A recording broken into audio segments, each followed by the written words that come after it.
Good morning. My name is Katrina Noelle. I'm so happy to be here today to talk about the complementary insights of both qualitative insights and social media listening. This whole presentation is based on a pro bono study that we did in 2020, and that allows me to present it fully as a case study, and super grateful for our generous clients for that ability to do so. Just a little bit about me before we get started. I'm sort of an insights industry lifer. I've been running No Research, a qualitative consultancy, for about 18 years now, and about 5 years ago launched Scoot Insights, which is a separate company that focuses mostly on decision making for business leaders. But today, we're not here to talk about either of those companies, but here to talk about the amazing work being done by the Financial Gym. And if you're not familiar with the company, they are a personal financial services company that takes a fitness-inspired approach to clients' finances. So it's very much like working with a trainer rather than working with an advisor. And we'd been in touch with the organization for a while. And at the beginning of 2020, they had planned to kind of take the show on the road and do some traveling shows across the US where they would introduce people to their offering. They have an amazing package service, but at that time, it was mostly focused on a few in-person markets, and they were hoping to expand across the country. So as you can imagine, things got stalled a little bit because of all of the incidents in the first quarter of last year. So we tried to think of what else we could do because their project objectives remained the same. They still wanted to deliver targeted strategies towards these potential customers and inspire some new messaging and marketing strategies when reaching out to them. And also at the same time, really look at their core service offering and determine if they wanted to fine tune or expand it, and if so, in which ways. And as you can probably imagine from the picture on the right, they weren't able to do things as they were used to doing them. So we stepped in and we said, okay, how can we help you learn those things despite not being on the road? So we started with qualitative. We're a qualitative first firm, and we definitely believe in connecting with consumers in the form of open-ended conversations. We want to hear stories in their words. And the Financial Gym did have a lot of customer data, but it was existing customer data. They hadn't really taken a step towards understanding or making a connection with those non-customers or prospects yet. So we thought about, what could we do to bring them closer to that audience to help them make those decisions and those next steps, both in terms of those messages as well as the service offering itself. We also, in this case, wanted to make sure that we were looking at a large enough audience qualitatively to make sure that the leadership team really had confidence in the learnings. So what we ended up doing for them in the first part is a qualitative deep dive in the form of our booth insights methodology. And basically what this does is, the attempt is to mimic the spontaneity of an in-person intercept. So we want a large still qualitative sample size in a short amount of time. And we want to have these focused conversations with a number of people and focus in this case. These days, everything has a national reach if you want it to, right? But in this case, we wanted to make sure we focused on those markets where they wanted to be and were not there yet. So this was hopefully the audience that they had wanted to meet on the road. And so we were bringing them into the digital booth. What we ended up doing is speaking with 30 people in a day. And we do these very sort of quick conversations, deep dives with these folks about their personal finance worries, needs, priorities, and what really a coaching or advisory company would be able to do for them. So this is just kind of a highlight of some of the qualitative findings that we discovered during this first phase of work.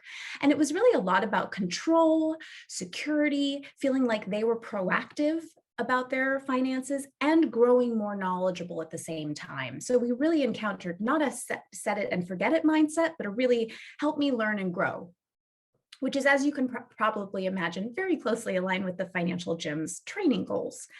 And then we noticed there was some interesting differences by life stage.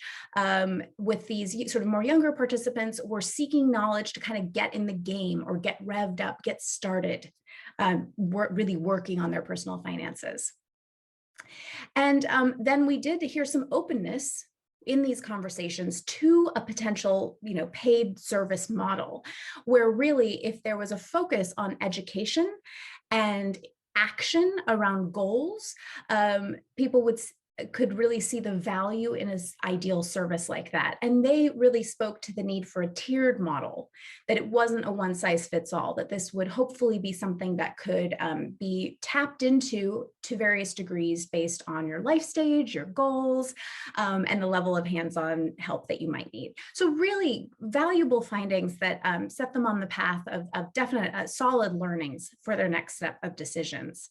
So why did we pull in social media listening? So basically at this point, we thought we've got some great data, but we want to cast a wider net, and we want to hear what's naturally and organically discussed in these populations. Because we had this set of qualitative conversations, but does that mirror the views of the larger population? And we could have done a survey, right? We could have written a custom survey, but in this case, we really wanted to see what was naturally going on kind of throughout the year. Because by this point, it was fall of 2020, and we wanted to know how this conversation about personal finances, how had that changed throughout the pandemic and throughout the lockdown, and what conversations were happening and by whom, just naturally, as we all kind of moved through this time that was ever changing in many ways, but also had a big impact on finances across the board. So we wanted to kind of cast that net out. We wanted to do some social media listening. And so we actually tapped into two amazing colleagues and resources. North Star Solutions Group was kind of our conduit to the Talkwalker platform. There's lots of great platforms out there that allow you to tap in and listen. And in this case, we were specifically interested in conversations on social that happened over the past 24 months, because we really wanted to see what was, pre-COVID and pandemic and what was happening now. So we really looked at conversations both on our topic, right, of personal finance, but also mentions of the Financial Gym brand and mentions of other resources that people were tapping into for advice and information during these times. And so we have another set of findings. So our social findings, we were really allowed to kind of give some more validation and scope to what we had learned from the qualitative. So we definitely heard that there was this timeline that began with this fear and uncertainty around finances that transitioned in the summer of 2020 to be talking about really proactive actions that people could do to stabilize and further their financial goals. And we did sort of double confirm that demographic difference that we noticed from the qualitative, which was this younger audience was really hungry for information and ways that they could not only get in the game, which is what we learned in the qualitative, but really kind of rev up and take advantage of what they could at this time. If you think about kind of when those stimulus checks arrived, the first batch, there really was some focus on what do I do with this? How do I use this money most intelligently? And then interestingly, we tapped into this other group where parents were especially engaged with this topic online. And we thought that was a very interesting demographic that didn't necessarily come through in the smaller qualitative data set, but really there was a light shown on parents wanting to make sure they're making the best decisions for their family and really setting up their household well financially. And so that conversation really got a big focus. And also this idea of people wanting to be in control definitely was magnified, but we also learned which tools people discovered during the pandemic. Now, there has been a lot of press about, the prominence of a lot of these investing and savings tools over the past few months, but we were really able to kind of dive deep into which ones were mentioned, how often, how they helped people. And so we got this bigger picture of what folks were doing, using, and wanting. And it was extremely valuable.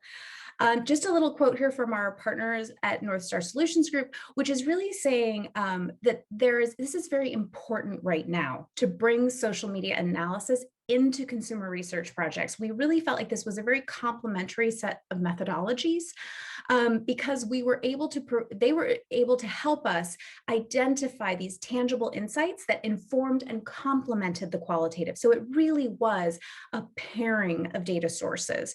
And I think as we all think about mixed methods or hybrid projects, this is just another combination of tools that really benefits RN clients and brands considerably when you get two approaches working together and validating each other.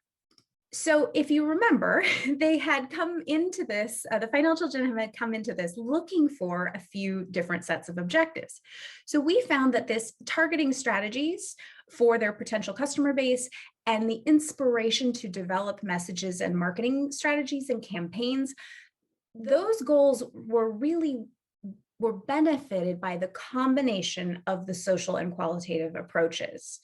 And we were very excited to be able to deliver that. But also, it really helped validate the need for qualitative as well, because in order to capture this feedback on their service offerings specifically, that was something we really had to lean in and have conversations specifically with consumers about the offering, about the potential iterations of the offering. And that's something we couldn't listen for, we had to ask. So we got validated as well that what we have been doing and what our methodologies kind of are naturally very much suited that goal. And also what it allowed us to do was really shine a light on our participants via video. I think video is becoming so essential in delivering insights and telling stories. And by having those 30 people in the booth with us, we were able to clip together some great reels really of people expressing what they needed and wanted in this area of their lives. And obviously that's not something you can tap into when you're mining in a greater audience. So really important to have both of those sources. However, in the future, we also can see flipping that and trying to gather the broader social spectrum of information before the qualitative, so that really informs the participant screener, the discussion guide, and how you listen in the qualitative. So we really think, going forward, it's going to be not only a decision of to use or not use this combined methodology, but how to set up the pieces to make sure that it is helping you learn and tell the story best. And ultimately, the goal is to deliver insights that are helpful and usable. And so we just wanted to make a note here from our client that very much appreciated the validation of these updates that they were planning and hoping to make. So they really appreciated be able to see the validation. And as you notice, being able to see those learnings via video as well. I would be open to receiving some sort of financial advisor or somebody who could kind of show me which areas would be best to invest in, because I am only 25. So I feel like now's the time to really get into the investments to help them grow. So I would definitely be open to receiving some sort of financial advisor who could kind of show me the right path to go down. That I need someone who has those magical money tricks that I always hear about, where you can turn money that you have into more money. And I know people are doing this, and I don't know how. So I need someone to help me with how do you invest? Do you invest? Is that what you do? How do you I don't even know how to buy a house. I'm like a 35-year-old that has not really learned any of how to be an adult, but has gained some money. So just if you want to reach out and talk more, happy to do so. And I also want to make sure we leave enough time for Q&A. Thank you so much.